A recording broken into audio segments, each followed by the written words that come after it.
está escuchando Radio Cábana Internacional, bajo la dirección y conducción de Carlos Maslatón.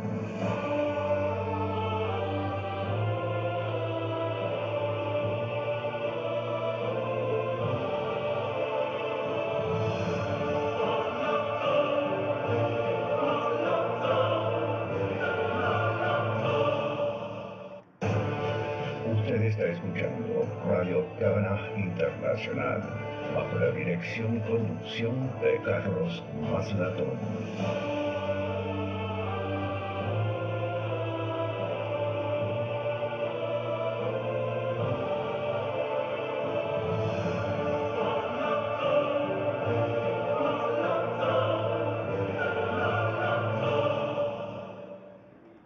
Buenos días amigos, aquí Carlos Maslatón transmitiendo desde el edificio Cábanac en Buenos Aires, Argentina, por Radio Cábanac Internacional, cuya señal se difunde por www.soundcloud.com.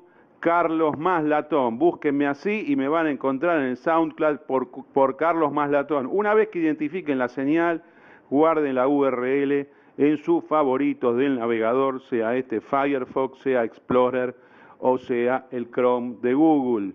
Estamos llegando a fin de año, hoy es 30 de diciembre, aquí en los estudios de la emisora, mirando en este momento hacia Plaza San Martín en este día nublado. Estamos en la vista Plaza San Martín, aquí también podemos tener la vista de Retiro o la vista del puerto, de Puerto Madero, pero hemos decidido hoy hacer la transmisión en la parte que nos lleva a mirar hacia la Cancillería Argentina, hacia Plaza San Martín, hacia el Círculo Militar, en las inmediaciones de esta sección de Retiro de la ciudad de Buenos Aires. En la planta de la emisora, en los estudios, Germán Gegenchatz, nuestro analista de todos los días, y también la impresionante visita del economista Javier Milei, Javier Milei, que ha tenido un año verdaderamente increíble por los libros que ha sacado a la venta, sacado a la circulación, por su presencia en distintos medios de comunicación. Desde luego en nuestros programas estuvo, calculo que unas 23, 24 veces, y queríamos cerrar, no es la última edición del año, mañana también estaremos en el aire, pero queríamos cerrar hoy con un análisis económico, de coyuntura, pero también haciendo alusión a las cuestiones teóricas que Milei también manejan, que son previas y son importantes para entender la economía del día a día. Ante todo, le voy a dar la palabra a mi compañero de transmisión, Germán Gegenchatz, para evaluar los últimos acontecimientos políticos. ¿Cómo está, Gegenchatz? Buen día, Carlos, buen día, Javier, buen día a todos.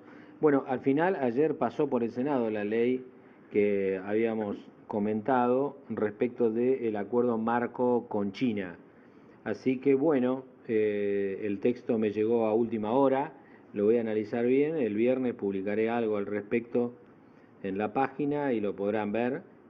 En principio tuvo una modificación pedida por los sindicatos y fíjense lo que debe haber sido el acuerdo, que la modificación era de que los contratos de trabajo que se hagan en virtud de ese acuerdo marco y que se ejecuten en la República Argentina, se les aplique la ley argentina.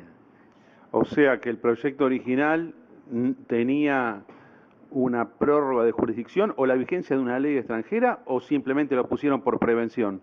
No, podía llegar a ser como los sectores, digamos, liberados de las leyes locales para la producción a fazón que existen, por ejemplo, creo que es en la zona norte de México, para algunas empresas telefónicas y otro tipo de productos que se arman allí. Supongo que debe haber sido algo de eso. Bueno, explícame cuál es la esencia del acuerdo, de qué se trata la cosa. ¿Es político? ¿Tiene implicancias en materia de swap de Banco Central? ¿Es un potencial otorgamiento de concesiones petroleras? ¿Es un Roca Runcinam del siglo XXI? ¿De qué se trata? ¿Es bueno o es malo? ¿O no tenemos elementos para juzgarlo todavía? No hay elementos todavía para juzgarlo en una forma completa, pero la forma en la que se fue gestando este acuerdo me da la impresión de que tiene muchísimas cláusulas que de alguna manera contradicen el espíritu, o por lo menos la postura que ha tenido el gobierno en cuanto a mantener ciertas decisiones soberanas en materia de inversión. Es decir, si vos decís de que, por ejemplo, los productos que se van a importar desde un país a la Argentina en el marco de este acuerdo no van a pagar impuestos, claramente vos ponés una diferencia competitiva a favor de un país, lo cual perjudica el resto del mercado. Pero ¿esa cláusula está en la ley o es una deducción tuya? No, esa cláusula está, es más, ha sido comentada por varios comentaristas, lo que pasa es que yo la voy a focalizar bien y la voy a tratar en especial porque en realidad estas normas alteran la transparencia del mercado, modifican las reglas que deben ser comunes para todos a la hora de concurrir a la fabricación y a las transacciones de bienes y servicios, y realmente una asociación de esta naturaleza tiene implicancias geopolíticas también. O sea, hay que analizarlo en el conjunto, porque cuando vos haces tantas concesiones a favor de un país, claramente genera un reposicionamiento geopolítico. Todavía falta la sanción de la Cámara de Diputados, que supongo que será para el año que viene. Bueno, a ver si puedo entenderlo. Se le da un régimen especial a China comunista, a la República Popular China. Vos sabés que mucha gente se enoja cuando yo digo China comunista, no sé, porque China está gobernado por un solo partido que se llama Partido Comunista, que no lo estoy criticando, lo estoy describiendo. Pero esto es un comentario al margen. Pero para poder entender de qué se trata la cosa, Argentina le otorga privilegios especiales a China comunista para la inversión en la República Argentina. Uno de los privilegios implica la posibilidad de importar los bienes que se necesiten a arancel cero. Pregunta, ¿utilizando divisas de la República Argentina o no? Porque eso es clave para entender. Es decir, una cosa es decir, mira, vos podés traer lo que querés libre de impuestos, y otra cosa es decir, el inversor chino le va a dar órdenes de compra al exterior, que las va a pasar por el Banco Central, y el Banco Central va a recibir pesos por parte del importador y va a tener que usar sus divisas para traer los bienes extranjeros. Esta es una cuestión técnica, pero no es tan técnica, es fundamental. Porque si es lo primero, a mí no me molesta que un tipo traiga bienes de afuera y que los pase con arancel cero, la verdad te digo. No me gusta que sea uno privilegiado. Vamos a ver qué dice Javier Milei al respecto. Pero lo grave, digamos, lo grave es que eso sea exclusivo y monopólico, y lo grave también es si se da lo segundo. Si este inversor chino se convierte en un importador local que le compra divisas al Banco Central para después importar sus bienes, porque ahí es joda directamente. Y el otro tema que yo te pregunto, a ver si está en la ley, y pues yo la verdad que no tuve tiempo de leerla, ni siquiera vi los proyectos de ley, a ver si hay algo relacionado con un aspecto esencial del comercio internacional y de las inversiones, que es la remisión de utilidades. Si puede girar libremente las empresas chinas que se instalen acá, o van al permiso general que rige desde la era Moreno en adelante. ¿Cómo funciona eso?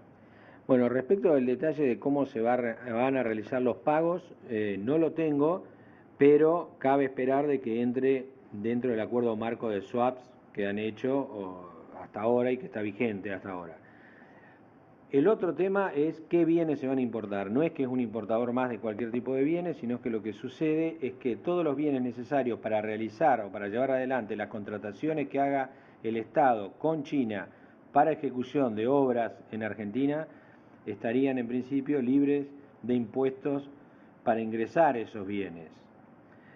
Pero hay un punto acá, de que cuando vos das estas, o sea, uno de los puntos clave que se han criticado en los medios es que esto habilita a hacer concesiones de obra pública sin, digamos, sin competencia, sin compulsa.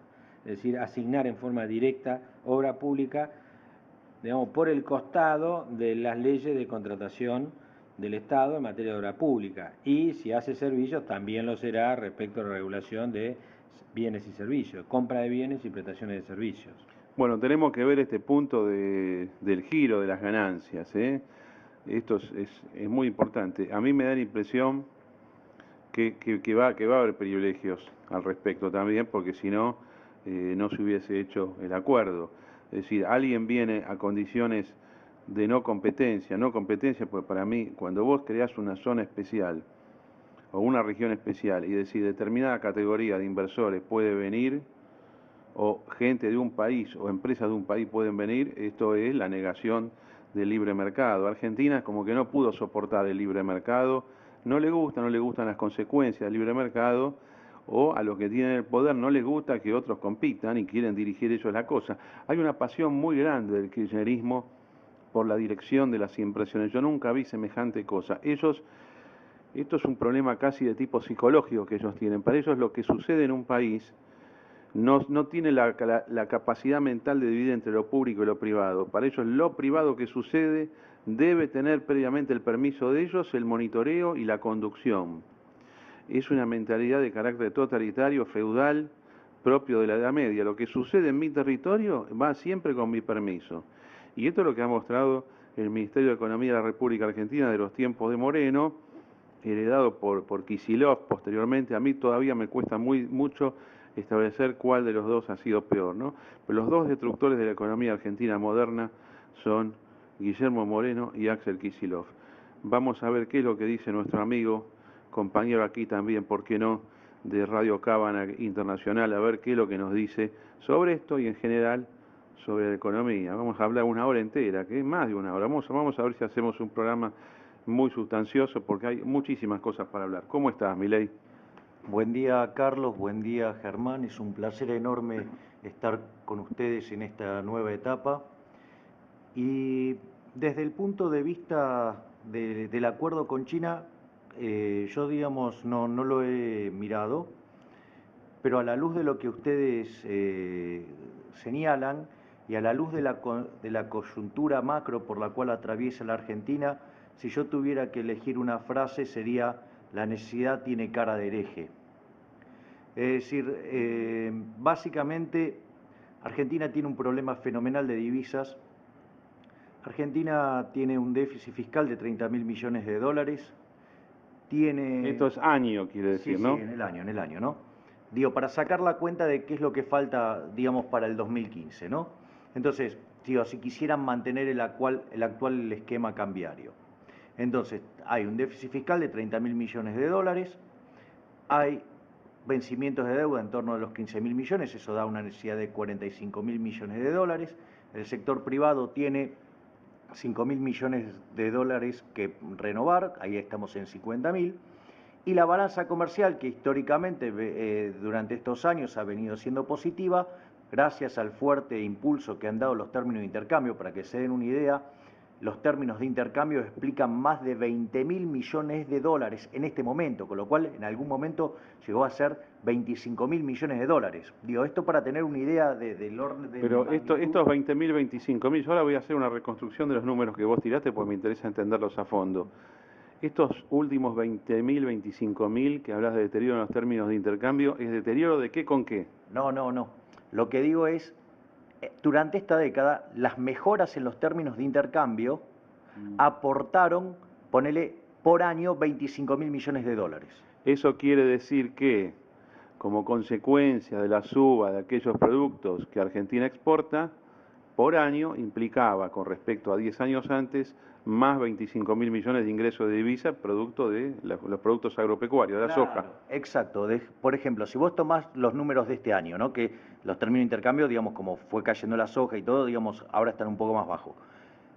Nosotros vamos a terminar el año con 7.000 millones de dólares de balanza comercial positiva. Si no fuera por estos términos de intercambio y tomamos los del año 2002, tendríamos un déficit de 15.000 millones. ¿Me comprendés? A valores del año 2002. Exactamente. Esto lo que hace es que con la retracción que están teniendo los precios que recibe Argentina y con las malas políticas que derivan en caídas de cantidades, ¿sí?, el año que viene vamos a estar en un déficit comercial de 5.000 millones de dólares. Y es acá donde, digamos, yo lo veo sin haber todavía podido analizar la letra del acuerdo, donde toma sentido el swap con China y el acuerdo. ¿Por qué? Porque el acuerdo, fíjate esto es muy interesante. ¿Para qué te sirve el swap con China? Te sirve para financiar operaciones comerciales con China, ¿sí? Es decir, en el fondo los chinos te están dando financiamiento para que vos hagas operaciones con China. ¿Qué es lo que pasa? Si vos no cursaras operaciones con los chinos, el swap sería absolutamente inútil. Entonces, fíjate esto de darle una preferencia arancelaria, ¿sí? Otorgarles un monopolio, actuar en contra de los principios naturales de la competencia, es decir, todo lo contrario que recomienda, ¿sí? la práctica sana del sistema económico, ya que la competencia es lo que produce la mejora en la calidad de los bienes y cada vez a precios más baratos, y es lo que termina generando un aumento sustancial del bienestar de los seres humanos. Este gobierno otorga, ¿sí? un beneficio especial a los chinos. ¿Por qué? Porque de esa manera sesga el comercio hacia China y puede utilizar, ¿sí? le permite una mayor holgura comercial, por decirlo de alguna manera. Es decir, al sesgar, fíjate esto, si vos lograras hacer el sesgo por el equivalente de 5.000 millones de dólares, eso lo que haría es que vos no necesitarías financiar la balanza comercial, porque justamente es el sesgo que tenés que cerrar. Bien. Para evitar el problema de divisas asociado a la parte comercial. Milei, déjame ir a los números que vos planteaste recién. Dijiste que el déficit del presupuesto para el año 2015 en principio debería ser el equivalente a 30.000 millones de dólares. Esto es una necesidad de financiamiento de pesos, no son dólares porque es gasto local. Ahí calculaste el dólar a qué precio para decirme que son 30.000 millones de dólares. Lo hice al tipo de cambio oficial de hoy y voy a explicar por qué. Digamos, si son los números de este año, ¿no? No, está bien, pero eso se mantienen.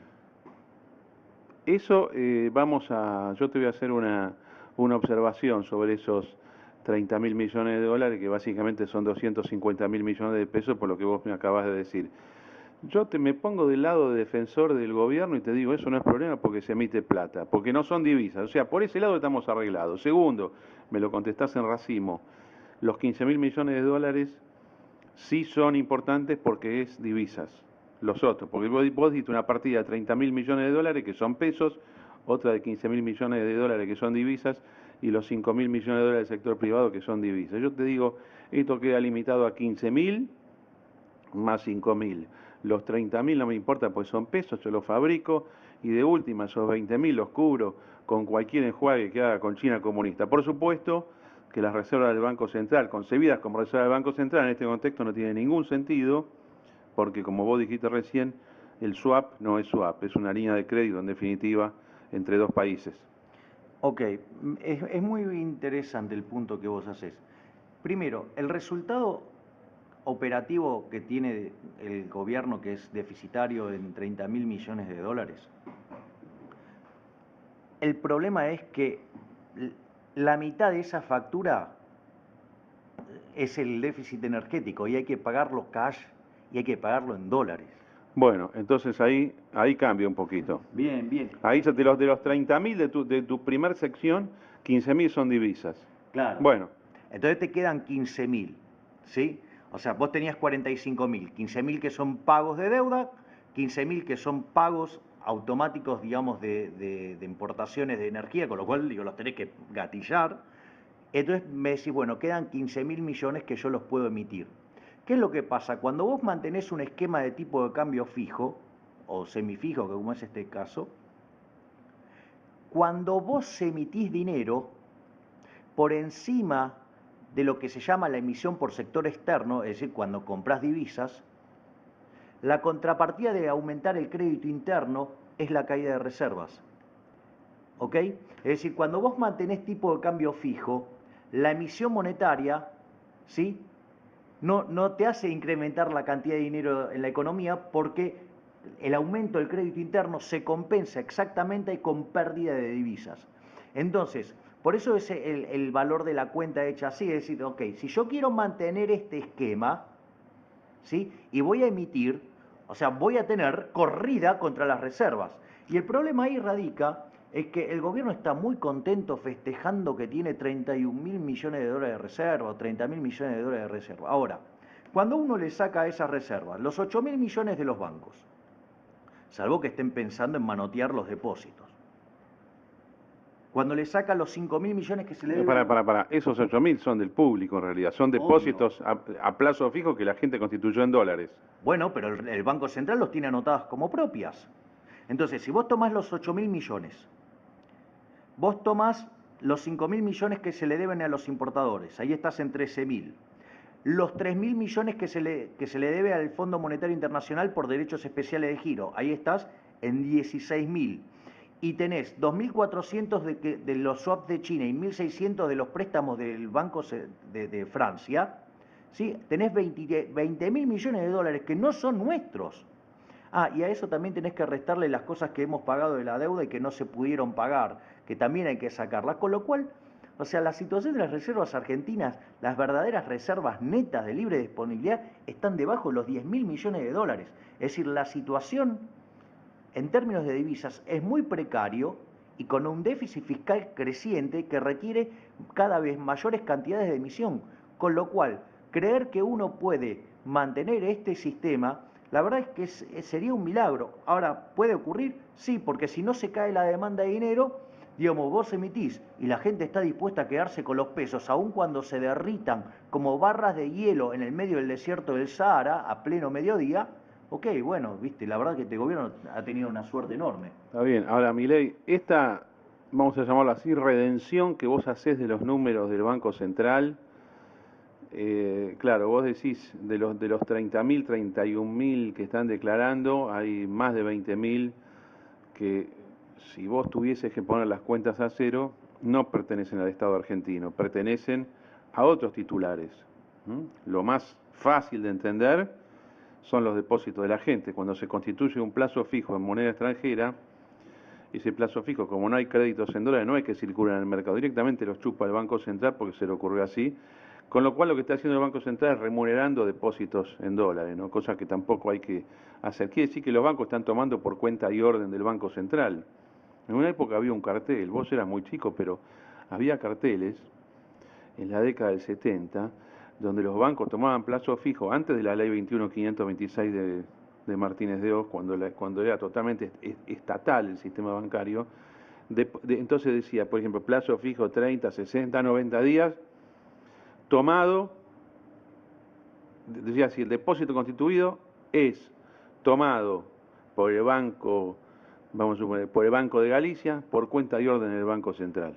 Ese es el nivel de estatismo, crudo estatismo que teníamos, que después se dejó de lado desde la ley 21.526 en adelante. Pero ahora estamos en materia de depósitos a plazo fijo en moneda extranjera en un sistema similar.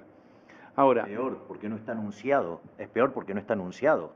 claro. O sea, porque si a vos te lo blanquean, no hay problema.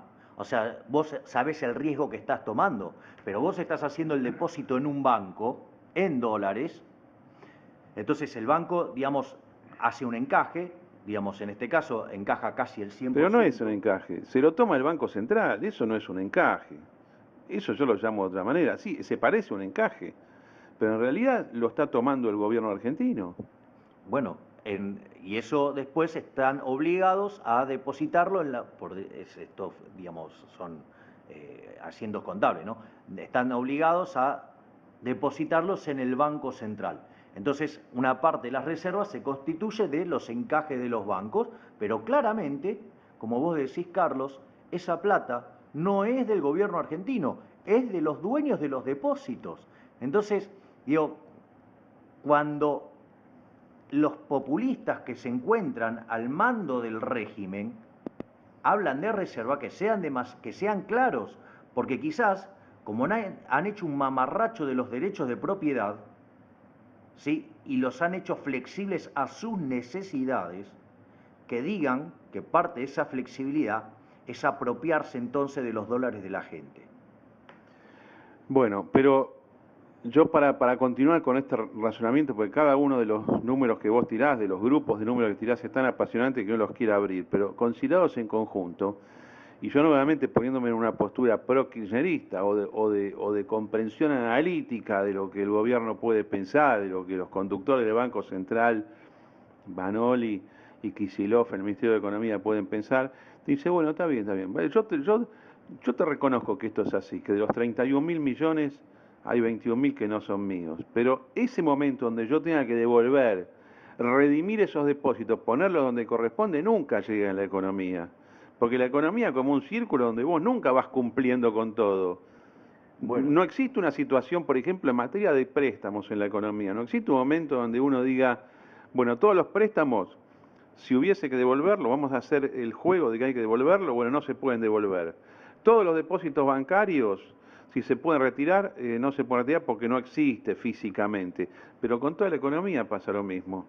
Refútame esto que yo te estoy diciendo, que me pongo en pro-kirchnerista. A ver, eso es muy interesante porque lo que hace es la reflexión sobre cómo funciona el sistema bancario de reserva fraccionaria. En este caso, ¿sí? Y fíjate que es muy interesante lo que vos decís porque ahí aparecen dos cosas. Si yo tuviera un sistema que tiene 100% de encaje, que es prácticamente lo que tienen los depósitos en dólares de Argentina, digo, vos podrías venir a buscar la plata y llevártela sin ningún tipo de problema. O sea, ¿por qué? Porque el problema digamos, del multiplicador monetario aparece cuando el encaje es menos que 1, o sea, menos que el 100%. Como los depósitos en dólares tienen encajes cercanos a la unidad, entonces, digamos, no hay crédito en dólares, con lo cual no hay efecto multiplicador sobre esos dólares, con lo cual no hay ningún tipo de problema. Entonces, digo, esa parte, la verdad que eso no sería un problema. Ahora, lo que sí es muy interesante y que vos abordás el tema que yo mencioné con otras palabras, pero desde una manera más interesante que se le hace más tangible a la gente, ¿no? Que es el problema de la demanda de dinero. Cuando la gente repudia el dinero y quiere salir del dinero, se hace de otras cosas, ya sea de dólares o de bienes, ¿sí? Para simplificarlo, ¿no? Consecuentemente, eso induce o a una devaluación o induce a una brutal suba de precios o a ambas cosas a la vez. ¿Qué es lo interesante de esto? O pérdidas de reservas. Es que el Banco Central no debería ir a pulsearle al mercado con la plata de los depósitos de la gente. Esos no los tiene para correr, para la corrida, porque esos son de la gente. Porque si no, digamos, si los quiere usar para pulsearle al mercado y llega a perder, después no los va a poder devolver. Entonces, esto es muy delicado. Bueno, pero también acá tenemos un cambio con respecto a la década del 80 o a las corridas que tuvimos bien en los inicios de los años 90 o de los 70. Y es que las reservas del Banco Central no tienen por fin, no están destinadas a la estabilización del sistema cambiario. Porque vos, esto de que estamos en un sistema de cambio fijo, yo te lo disputo también. En el cambio fijo existe una gran autoridad que dice, yo a esta tasa de cambio, por ejemplo 8,55, que es ahora 8 pesos por 55,55 por dólar, yo compro todo lo que me quieran vender y vendo todo lo que me quieran comprar. Pero no hace eso el Banco Central, no hace eso porque, bueno, primero por ideología, ¿no? Segundo, porque no se la bancan. Tercero, porque no entienden nada de esto. La verdad, para mí esta gente tiene una incomprensión de lo que es el sistema de precios. Entonces, como consecuencia de esta decisión que adoptaron, ellos las reservas no las van a jugar. Entonces yo también te lo contesto esto. Y me pongo en Banoli, en Kicillof o en un teórico marxista de lo que está en el gobierno. ¿A mí qué me importa la demanda de dinero? ¿Qué me importa la corrida cambiaria? Si yo estos dólares que tengo los manejo yo como propiedad del Estado argentino, no los voy a salir a vender porque vos me los pidas. Te voy a dar un cupo porque a mí se me da la gana y porque soy un señor feudal y soy bueno y te vendo cada tanto para que viajes afuera o para que pagues tu tarjeta de crédito afuera o para que tengas 300 por mes de ahorro.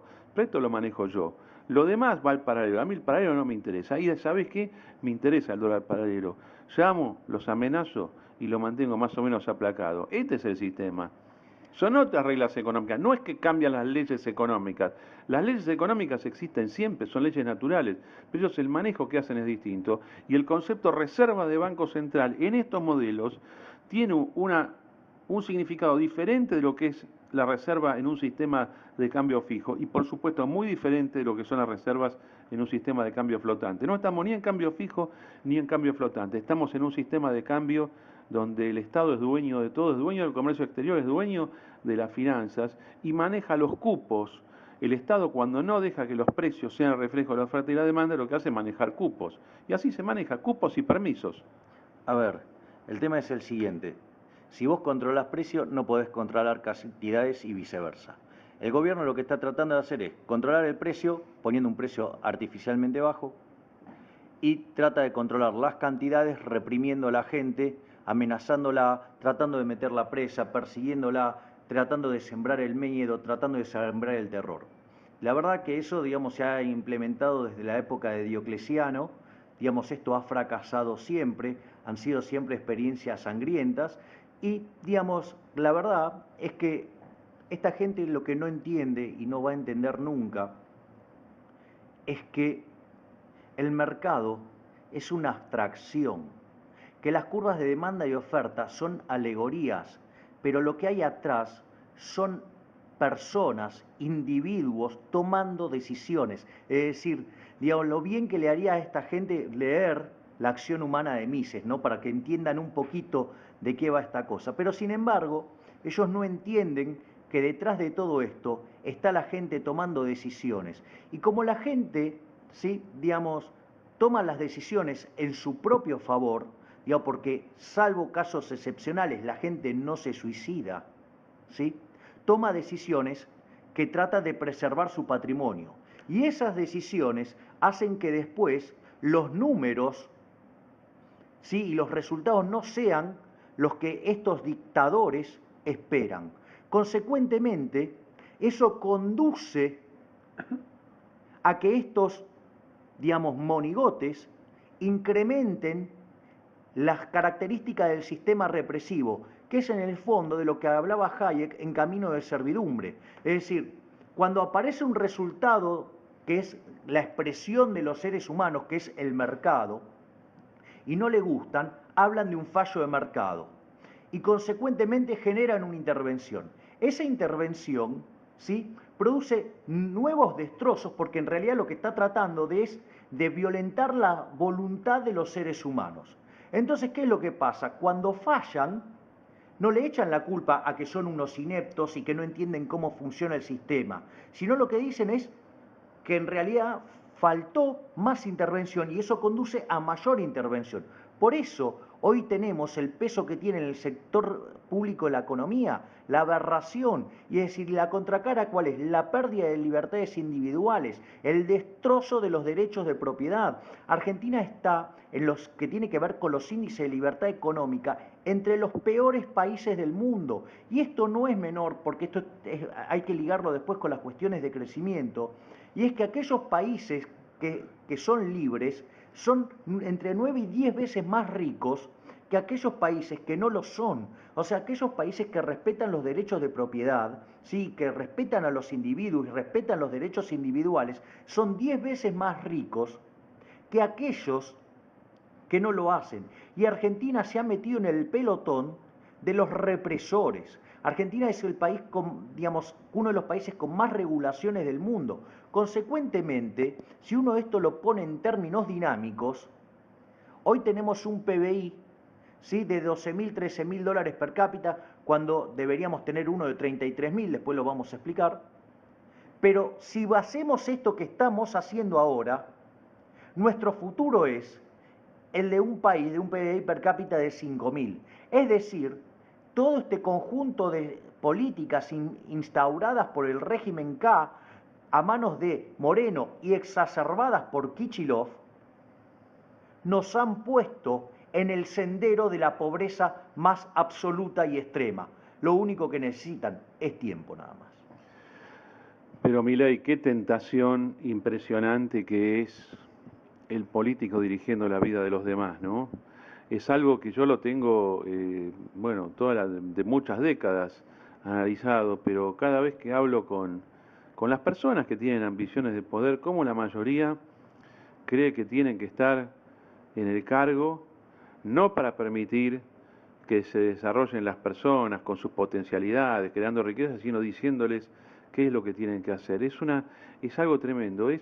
Voy a usar términos de la década del 70 de un filósofo francés, la tentación totalitaria, el permiso, el Estado que te da permiso para hacer cosas Y a veces en la dinámica de la política, que es tan interesante, la política real, porque este es el mundo de la economía, uno trata de monitorear los pensamientos de quienes van a ocupar cargos públicos y encontrás muy pocas personas con esta conciencia de libertad y con la idea de que ellos están para facilitar el desarrollo de los demás. No están para decirle a los demás lo que tienen que hacer. La mayoría cree que le tienen que decir a la gente qué es lo que tiene que hacer.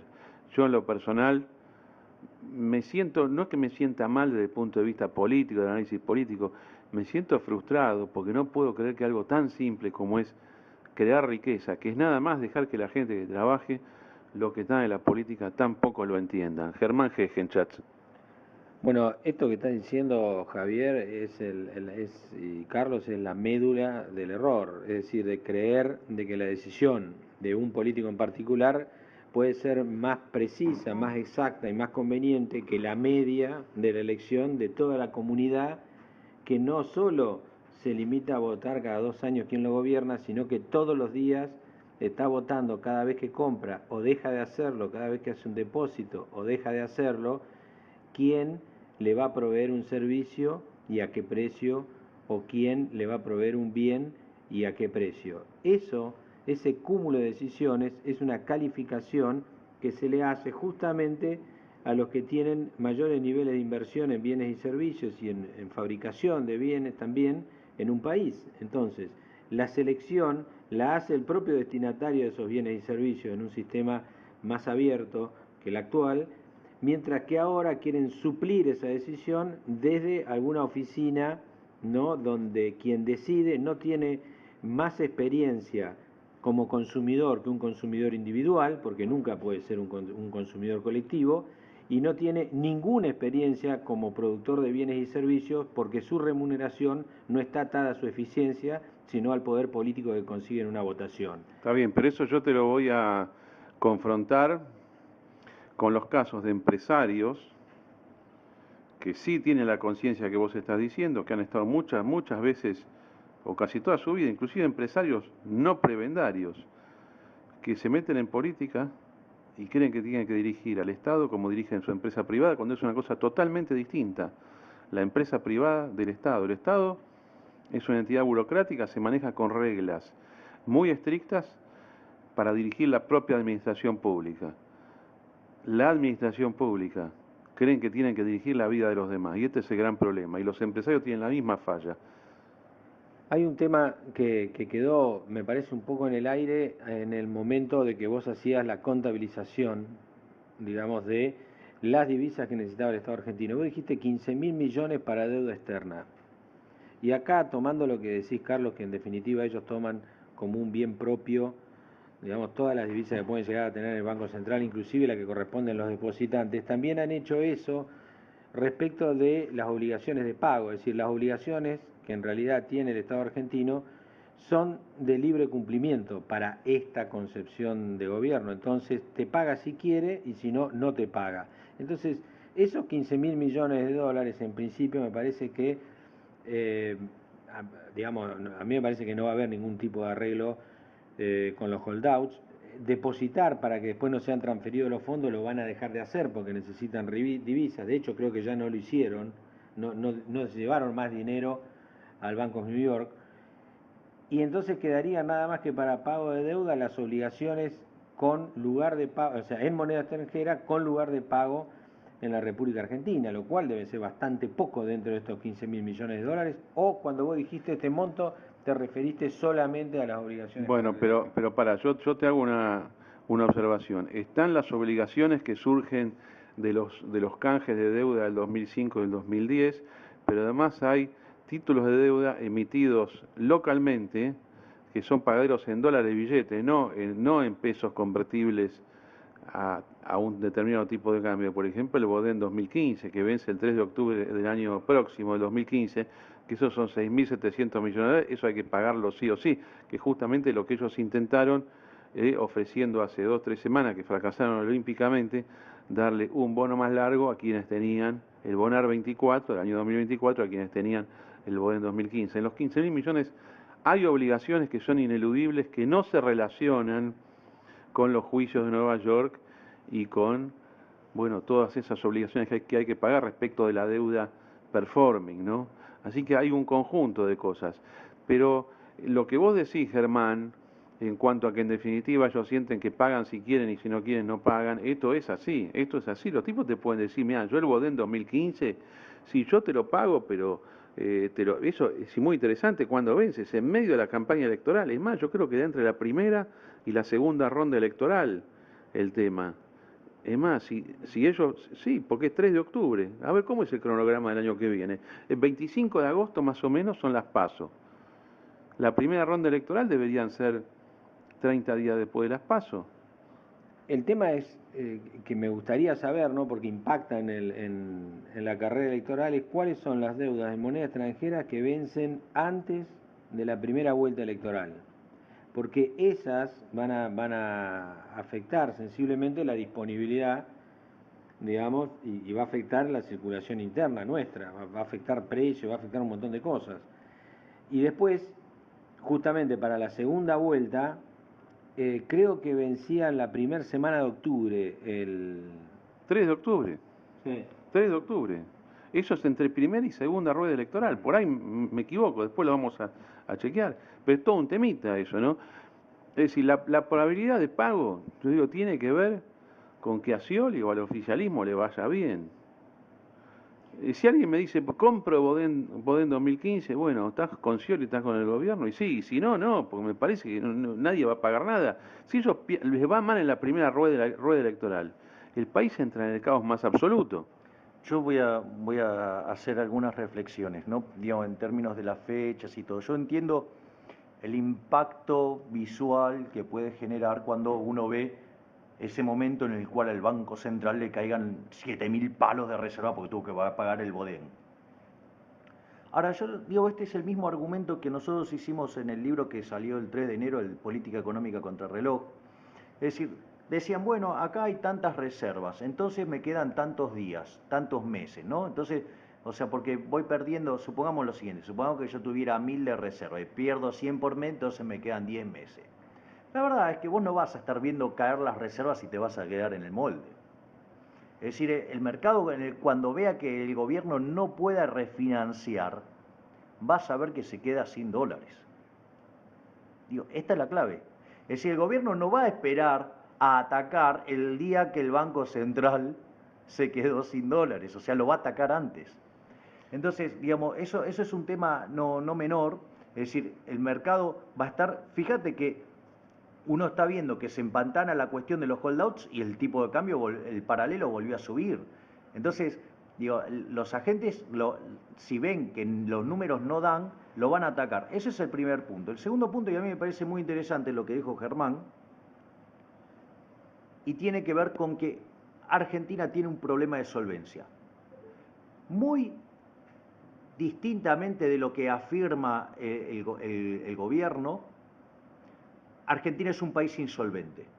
Concretamente, vos para cuando tenés una deuda, ¿con qué la pagás? Con el valor presente de tu superávit primario futuro. Argentina tiene déficit primario, del orden de los 4 puntos del PBI.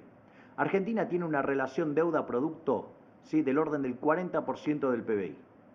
Esto quiere decir que con las tasas, asumiendo unas tasas muy generosas para Argentina, a las cuales no se endeuda porque supongamos un 9%, y que Argentina pudiera crecer al 3%, cosa que con estas políticas no lo puede hacer porque está claro que desde que entró Kicillof estamos estancados, pero haciendo esos buenos supuestos y generosos, Argentina necesitaría contar con prácticamente 3 puntos del PBI de superávit primario.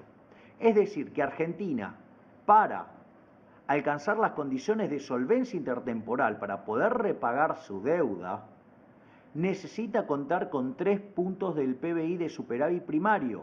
Es decir, que para encauzar la cuestión de la solvencia, Argentina necesita hacer un primer ajuste fiscal, y voy a aclarar por qué es el primer ajuste fiscal, para alcanzar la condición de solvencia intertemporal de 7 puntos del PBI.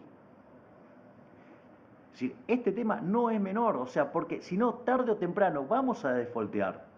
Es decir, el gobierno, lo que pasa cuando el gobierno dice no, bueno, y hace esos cálculos esotéricos de la relación deuda-producto, en la cual, por ejemplo, saca la deuda con el ANSES, por ejemplo. ¿Qué me está diciendo ahí?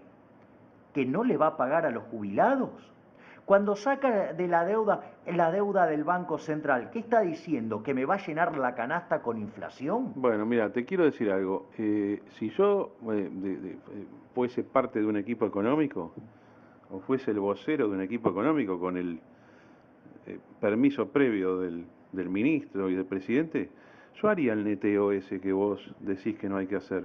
Yo la deuda del Estado central con ANSES la borro. Digo, esto es una cuenta intraestado, es un suma cero. Ahora muestro las obligaciones que como consecuencia de ese borrado de deuda hay que erogar mes a mes con el sistema jubilatorio. Pero prefiero presentarlo así, es un tema técnico. No, está bien, digamos, a ver, entiendo la cuestión de la cosmética, o sea, y no tengo ningún problema. El tema es que vos tenés una deuda y la tenés que honrar.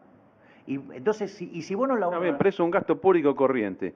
En un sistema de reparto como el actual, hagamos de cuenta que no existe más nada de las AFJP, lindo temita para discutir en otro programa. Ya está, lo que estaba en las AFJP no está más, se lo fue consumiendo el Estado. Queda la representación en las empresas, Bien, pero bonos pero... casi no tienen. Y de última, ¿sabés qué? Como consecuencia que vos te consumiste el stock de ahorro del sistema de capitalización, vos hoy tenés un gasto corriente que no hubieras tenido de haber mantenido el otro sistema. Claro, tenés una mayor carga en términos de gasto y tenés un mayor y un tema de menores ingresos. Con lo cual, o sea, evidentemente cuando vos tomás la contracara de eso es, digo, a ver, ¿con qué lo vas a financiar? ¿Con mayores impuestos? Y sabes que eso es un cambio en las reglas de juego. Vos estás expropiando a alguien, vos le estás quitando valor a alguien. O sea, entonces ahí es una suerte de default.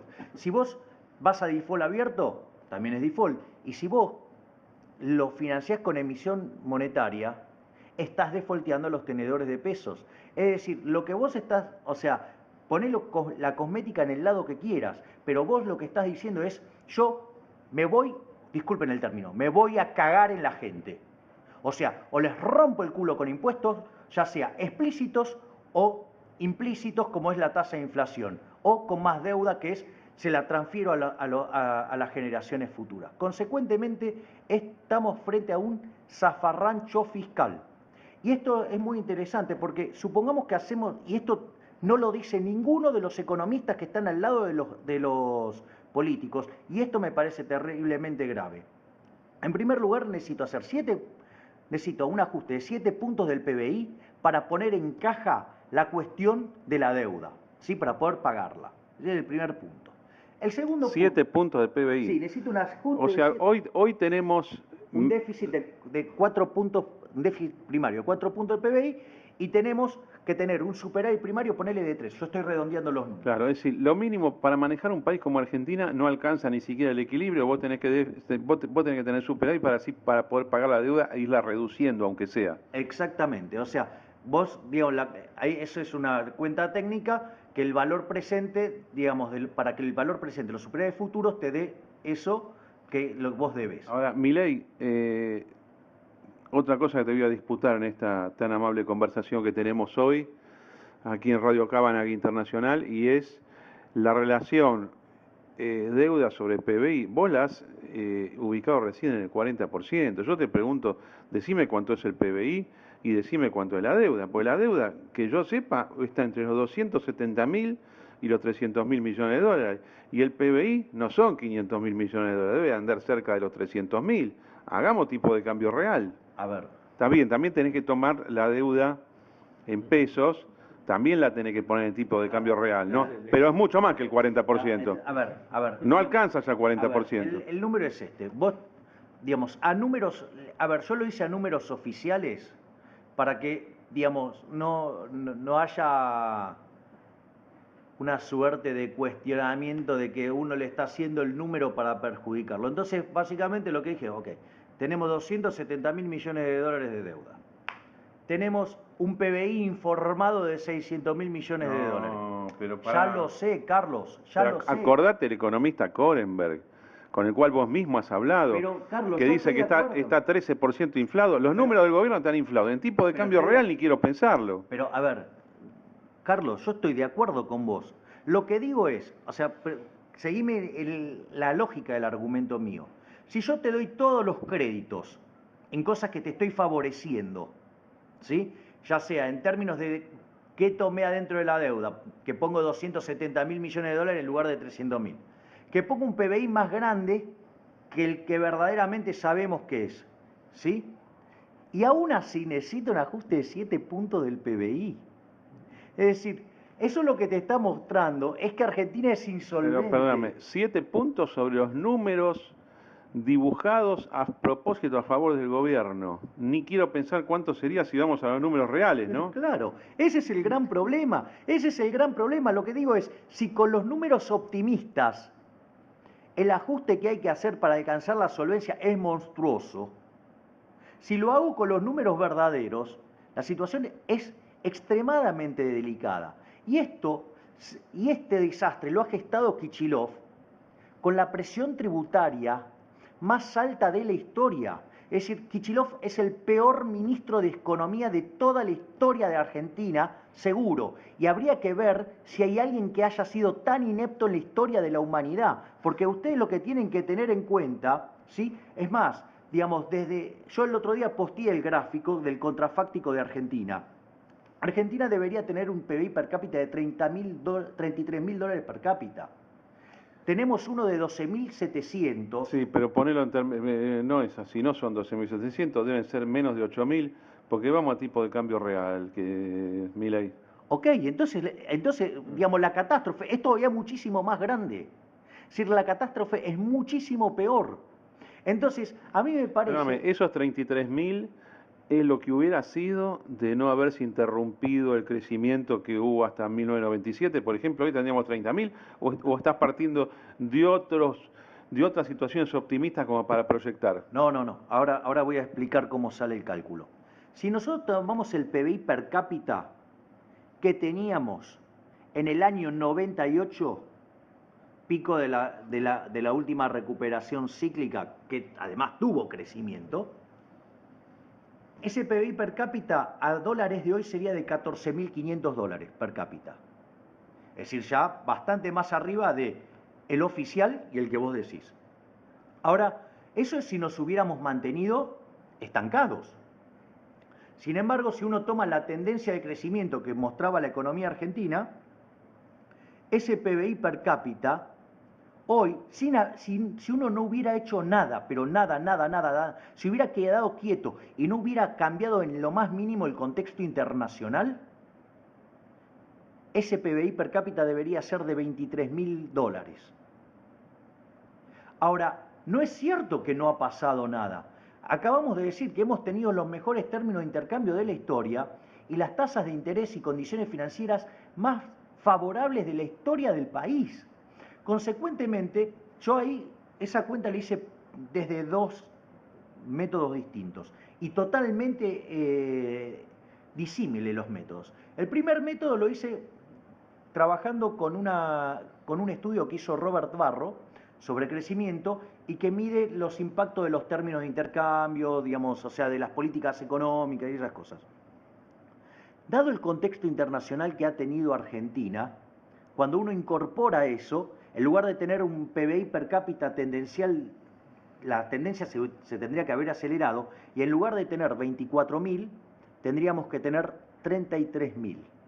¿Sí? Esa es la cuenta. Es decir, está basado sobre un trabajo de Barro que él presentó cuando dio las lecturas Lionel Robbins. Ese es uno de los métodos. El otro método yo lo enfoqué desde el lado institucional. Fíjense que en el lado institucional hablé de la libertad económica y que aquellos países que son libres son 10 veces más ricos que los países que son no libres. Ahora, si yo quisiera ver algún indicador de la calidad institucional argentina, el típico indicador, ¿cuál sería? El riesgo país. El riesgo país es una cosa muy poderosa. Entonces, yo tomé el riesgo país promedio que tuvo verdadero el gobierno argentino. Todos debemos saber que el ENBI no es una buena medida porque toma solamente un bono. Entonces, es mejor medida el Credit Default Swap de 5 años. Entonces, cuando uno toma ese instrumento en promedio, el riesgo país que tuvo la gestión de Cristina Fernández de Kirchner fue aproximadamente de 1.500 puntos básicos.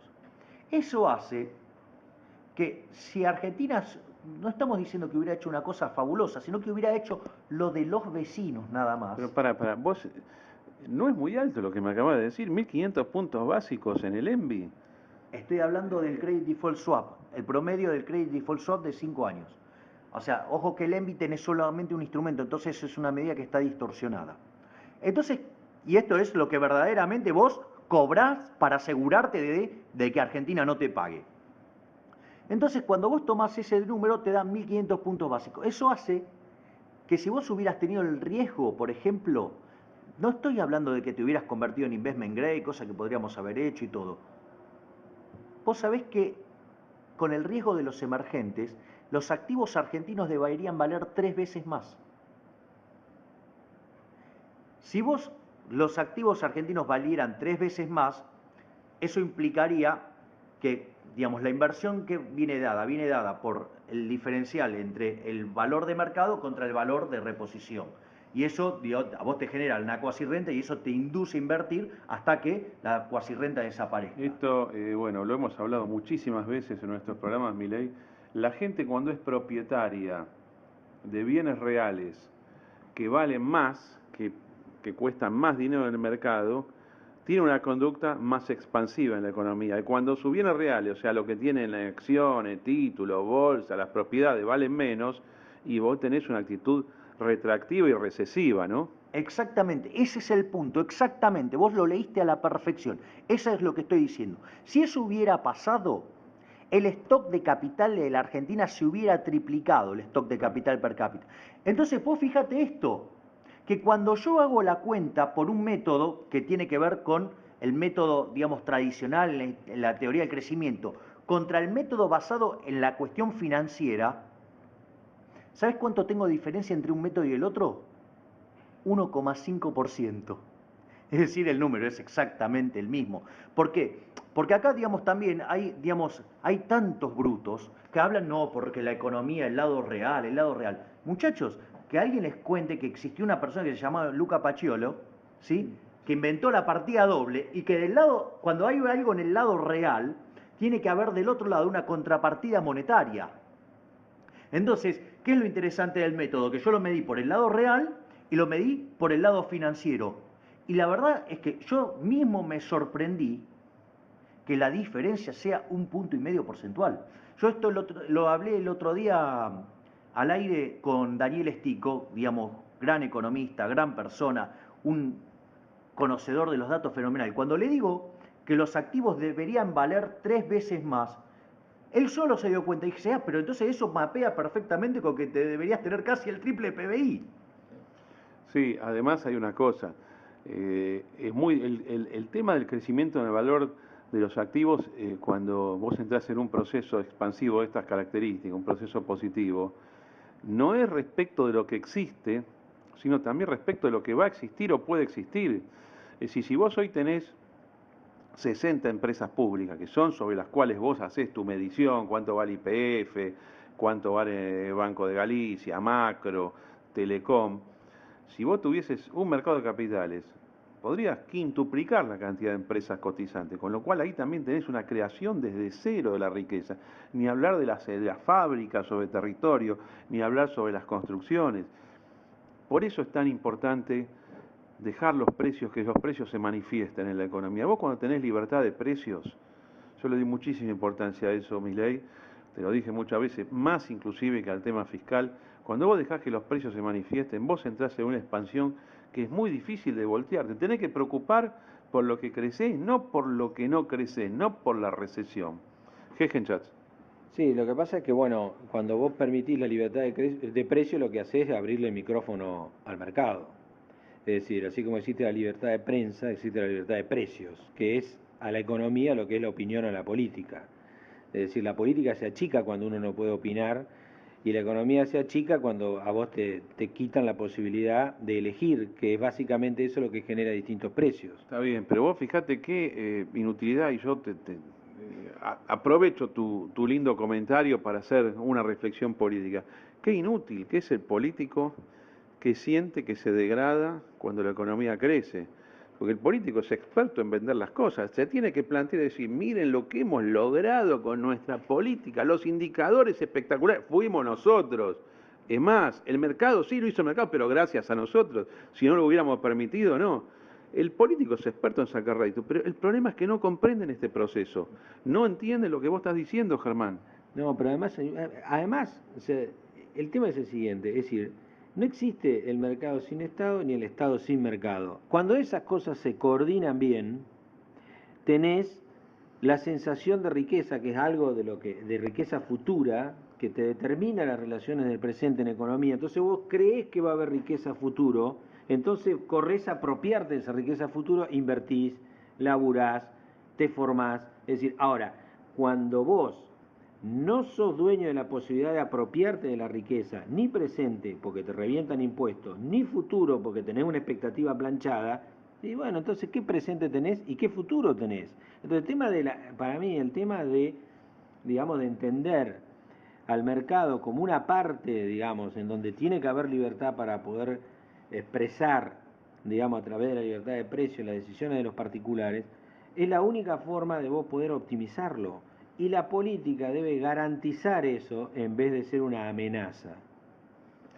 Bueno, se nos está yendo el tiempo el programa. En realidad, ahora no estamos limitados, lo que tenemos que salir a trabajar. Pero, Milei, yo quiero preguntarte hasta dónde llega la habilidad de la política económica, los nuevos instrumentos de política económica estatista, socialista, populista, keynesiana, como te gusta decir a vos, para patear esto para adelante.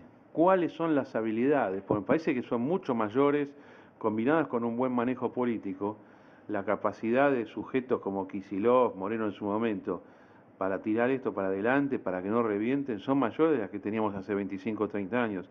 Y no sé si tiene que ver con la planilla de Excel o con AFIP, que te va controlando todas las cosas, pero evidentemente ellos están más fuertes, porque tienen más elementos, y de todas maneras en algún momento la realidad va a surgir. Pero ¿cuál es el límite? A ver, ellos, digamos, han perfeccionado el aparato represivo en un contexto donde además el monstruo del sector público creció, digamos, a costa de destrozar el sector privado. Ahora, ¿cuál es el límite? El límite es que la gente quiere vivir bien, la gente no quiere vivir mal. La gente quiere estar mejor, la gente no quiere estar peor. Es decir, el tema es el siguiente, y vuelvo a la cuestión fiscal. Fíjate esto, si nosotros hacemos ese ajuste de 7 puntos del PBI, no terminamos de arreglar el problema. Lo único que hicimos fue arreglar el problema de la condición de solvencia intertemporal, pero o sea, la capacidad de pago. Para que una economía crezca tiene que ser competitiva. Para que sea competitiva necesita por lo menos 4 pilares. Por un lado, que la economía tenga escala, economía de escala, que tenga gran penetración. Eso se logra abriendo la economía y este gobierno la cerró. La otra forma en que se logra es teniendo bajas tasas de interés. A pesar de tener la presión tributaria más alta de la historia, estamos en un desastre fiscal, ¿sí?, que hace que vivamos con tasas de interés enormes y por lo tanto no sea factible invertir. ¿Sí? Como si esto fuera poco, ¿sí?, los salarios están desalineados con la productividad, no porque sean malos los empresarios o porque sean malos los sindicalistas, sino que cuando la inflación es tan alta, todo se distorsiona, al margen de todo el daño que ha causado el señor Recalde padre en la Cámara de Diputados, llenando de regulaciones el mercado de trabajo, que lo único que hace es perjudicar a la gente. Y como si todo esto fuera poco, el nivel de presión fiscal que hay en esta economía hace que la economía no sea competitiva, las empresas no son rentables. Por ende, si este esquema sigue, Argentina está condenada a la pobreza. Argentina va camino a ser un país pobre, ¿sí? Entonces, la única forma de salir de este equilibrio nefasto es ponerse los pantalones largos, que los políticos se dediquen a hacer lo que declaman, ¿sí?, porque, digamos, debe quedar muy claro que todo lo que ha gestado durante este periodo, ¿sí?, es un pueblo cada vez más empobrecido y políticos cada vez más ricos. Esa es la realidad, ¿sí? Entonces, que se pongan los pantalones largos y que trabajen por la gente como corresponde, en función del bienestar de la gente. Y lo primero que deberían hacer, ¿sí?, es llevarlos, por lo menos, como una vez hecho el ajuste fiscal para asegurar la solvencia, deberíamos volver a los niveles de gasto público y de presión fiscal de los 90. ¿Qué es lo interesante de esto?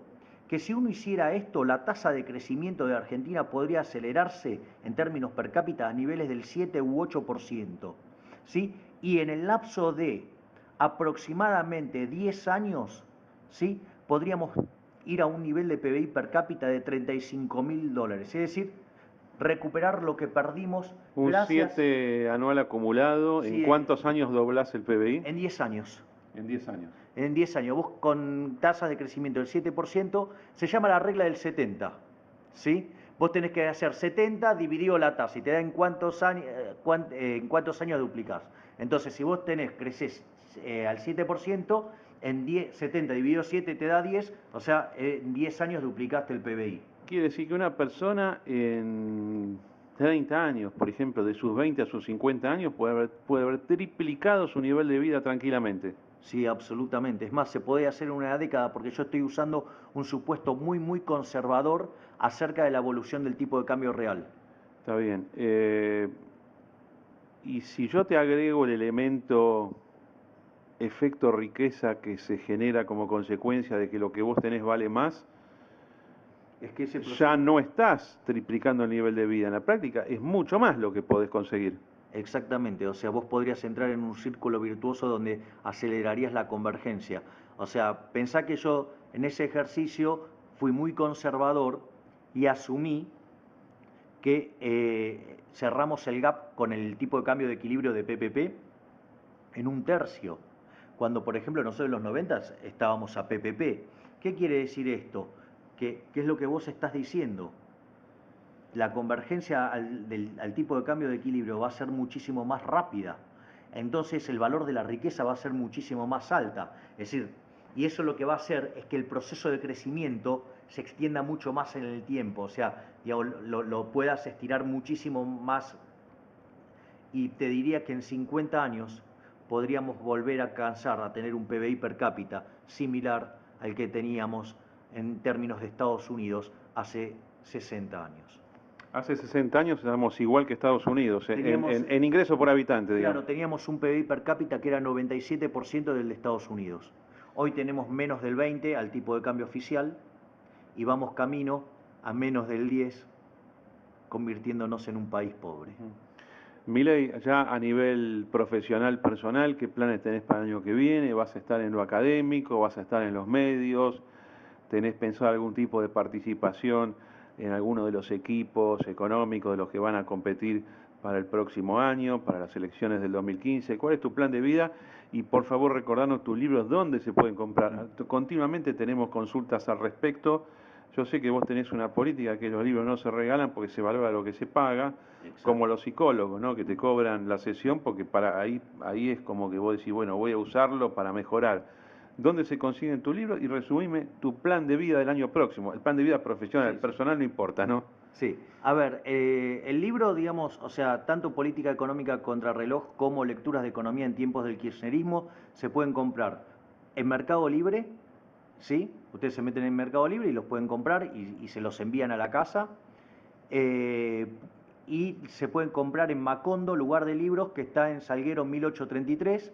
Y próximamente, digamos, los libros también van a estar disponibles en Cúspide. Pero por el momento hay que comprarlos por Mercado Libre o yendo a Macondo, lugar de libros, que está en Salguero 1833. Eso es por el lado de los libros. Por el lado de los planes para el año que viene, mi plan sigue siendo seguir escribiendo, seguir analizando la política económica, seguir defendiendo las ideas de la libertad.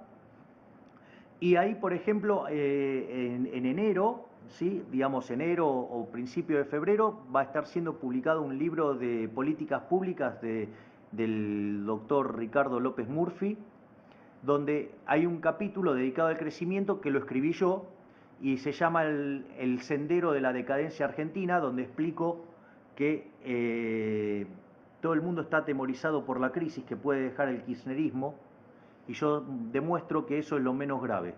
O sea que es mucho más grave el daño que se hizo sobre los motores del crecimiento. Eso, digamos, está... Eso es un capítulo del libro de López Murphy. Sí, exactamente. El capítulo de crecimiento me lo encargó a mí. Y eso es lo que yo demuestro, que es, si seguimos de esta manera, estamos en un sendero decadente en el cual nos convierte en un país pobre. Después estoy, digamos, trabajando junto con Federico Ferrelli Massa y con Diego Giacomini en la elaboración de un ajuste fiscal.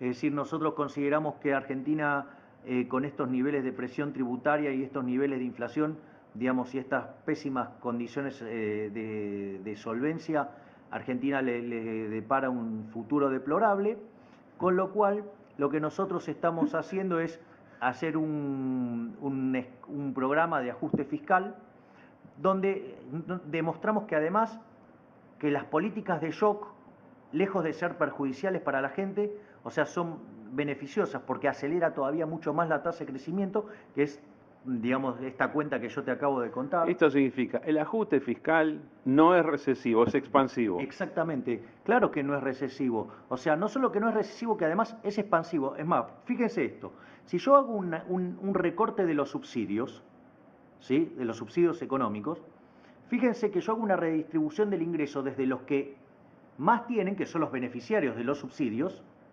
hacia los que menos tienen, donde los primeros consumen solo una parte de su ingreso y los otros consumen todo. Con lo cual, fíjate que si yo hago ese recorte, tengo un boom de consumo. O sea, en lugar de ser recesivo, es expansivo. ¿Por qué? Porque como dejo de cobrar impuesto inflacionario y al que más perjudica eso es a los que menos tiene, es equivalente, bajar la inflación es equivalente a ponerle guita en el bolsillo a los que menos tienen. Bueno, buenísimo, Mile. Muchas gracias por estar con nosotros ahora en Radio Cábana Internacional. Asumo que te vamos a ver todo el año que viene. Bueno, muy agradecido en serio porque las explicaciones que das son didácticamente muy buenas, pero además, en este caso en particular, compartimos el contenido. Y la verdad que esto que decís vos, de que el ajuste fiscal no tiene que ser visto como recesivo, sino como un motor de la expansión, para mí en lo personal es muy importante, porque es lo que sentí toda la vida, como persona ligada a los mercados financieros, como persona ligada a la actividad política y al derecho, y yo creo que esto hay que decirlo. Ojalá que algunos de los grandes competidores en la campaña electoral, ya sea Macri, Scioli o Massa, que todos en principio pintan que desde el punto de vista económico deberían ser distintos, quizás algunos más que otros, que lo que es el gobierno, pero qué importante sería decir esto, ¿no? Decir que cuando vos ajustás el Estado estás liberando riquezas y potencialidades productivas que hoy en día están aplastadas. La gente está aplastada. Cuando el gobierno aplasta a la gente después de muchas generaciones, la gente se vuelve como en Cuba. No tengo iniciativa, pierdo iniciativa. Algunos se van, porque yo no me voy a quedar acá arruinándome la vida, se van, y después son valorados los argentinos en el exterior, ¿no? Imagínate lo que sería Milei y Hegenchat, estimados oyentes, si tuviese continuidad una política de mercado, una política que abra la economía, el mensaje que sería para la cantidad de argentinos que digan, no, yo vuelvo a Argentina para tratar de ganar plata y con eso, de paso, beneficio a los demás, ¿no? Gracias, Milei. Muchas gracias, Carlos. Ha sido un placer participar a lo largo de este año en tu programa. Y, digamos, para cerrar la idea, digamos, en términos de crecimiento, fíjate que si nosotros hiciéramos este esquema de ajuste que nosotros estamos proponiendo, la tasa de ahorro en la economía argentina saltaría a niveles del 32%. Y aún en el vetusto e inútil e inservible aparato analítico de los keynesianos, usando el multiplicador y el acelerador, dos falacias que no sirven para nada, pero suponete que le compramos la del acelerador de la inversión, aún en la berretada keynesiana, la economía podría crecer al 8%, trayendo un periodo de prosperidad como pocas veces se ha visto. Bueno, que así sea. Ojalá que la política encuentre la forma de valorizar a personas como vos, que tienen este pensamiento, que es exactamente el pensamiento que hemos mantenido siempre en nuestros programas radiales y que que bueno, que los mejores asesores lleguen y que sean conductores de la política económica. Esto es un deseo que yo en particular lo tengo para Massa, pero si fuese otro, cualquier otro, bueno, también es sumamente válido, ¿no? Que pongan buen ministro de Economía, que no traten de degradar a los ministros, porque muchas veces el presidente siente que tiene competencia con el ministro de Economía. A Kirchner le pasó eso, fue una cosa tremenda, pero un político tiene que ser una persona con grandeza. Los mejores al lado de él, porque así es como va a lucirse. Es muy complicado el Estado, cualquier organización es muy complicada, no es para una persona, son para equipos multidisciplinarios y para muchos economistas, no muchos en cantidad tipo ñoqui ni nada de eso, simplemente los equipos correctos para manejar un país, que manejar desde el punto de vista de la política económica está del lado de la parte ascendística, el gasto público, los impuestos, pero después todo lo demás es cómo creo la regla de juego para el crecimiento, ¿no? Los motores de crecimiento. Me gusta esa frase que vos usás, los motores de crecimiento, que ¿cómo se llama el capítulo que escribiste en el libro de López Murphy? El sendero de la decadencia argentina, y demuestro cómo este gobierno dañó todos los motores del crecimiento. Bueno, buenísimo. Jeje Chats, nos vemos mañana 31. ¿Hacemos un programa político de fin de año? Y vamos a ver cómo estamos, porque tengo viaje en puerta, pero a la tarde te contesto. A la tarde de hoy, porque yo viajo mañana, ¿eh? Sí, nos vamos todos mañana, parece. Cierra Buenos Aires. Bueno, esperemos poder hacer el programa, si no yo algo voy a decir, desde luego. Les quiero informar, amigos, yo mañana 31, a eso de las 4 de la tarde estoy viajando para España, mi recorrido va a ser España, Etiopía, Israel, Palestina y después Turquía. Y el día 22 vuelvo aquí. Espero ver tus fotos comiendo en el restaurante de comida hecha con impresoras 3D. En Madrid. Creo que está en Madrid. Yo te voy a buscar, yo hice el link, después te mando para que vayas a comer a ese lugar. Bueno, no me lo voy a perder, no me lo voy a perder. El día 2, que es un día hábil, voy a estar seguramente procesando restaurantes en Madrid, las pocas horas que voy a estar allí, pero sin duda que lo voy a hacer. Amigos, muchísimas gracias. Vamos a irnos con el jingle, que jeje chat. No, alerta general a Madrid, que van a estar procesando restaurante, nada más. Ah, bueno, buenísimo. Bueno, muy interesante ha sido esta conversación por Radio Cabanag Internacional. Ahora estamos moviéndonos con nuestro equipo de grabación, que es el iPhone 6. Esta es nuestra precaria forma de armar estos programas. Ya tendremos equipos más sofisticados que procesen debidamente la música y nos vamos con el single que nos regalara el artista nacional Daniel Curto. Hasta mañana, amigos. Muchísimas gracias.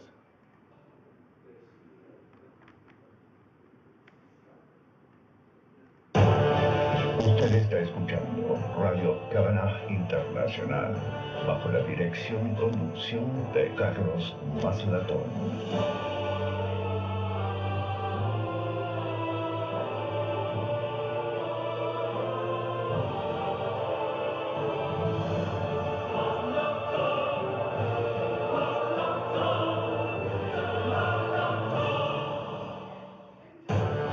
Usted está escuchando Radio Cabanag Internacional, bajo la dirección y conducción de Carlos Maslatón.